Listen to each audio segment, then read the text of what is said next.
Mini ব্লগে সারাদিনে সব কিছু দেখানো তো ইম্পসিবল, তাই যতটা পারলাম দেখানোর চেষ্টা করলাম। সকাল 7টায় ঘুম থেকে উঠে সামান্য স্টাডি করে বেলা 10টায় চিকেন রান্না করে সবার সাথে রং খেলতে বেরোলাম বেলা 11টায়। পূর্ণিমার তিথি কিন্তু কেটে গেছে গতকাল সন্ধেবেলা, তাই পরের দিন চিকেন রান্না করেছি। আর সকলকে হ্যাপি হোলি এবং শুভ দোল পূর্ণিমার অনেক অনেক শুভেচ্ছা ও ভালোবাসা। আর তোমাদের দোল কেমন কাটলো তোমরা অবশ্যই কমেন্ট করে আমায় জানিও।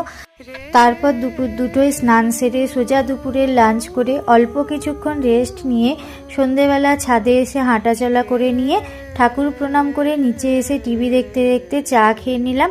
এরপর কিছু অল্প কাজবাজ পার্সোনালভাবে করেছি, যেগুলো এই ছোট্ট মিনি ব্লগে দেখানো সম্ভব নয়, তাই দেখাতে পারিনি। আর রাতের ডিনারে কি খাবো তাই ভাবনা চিন্তা করে রাতে লুচি ভাজাভাজি করে রাতের ডিনারে লুচি আর সিমুইয়ের পায়েস খেয়ে সারাদিনে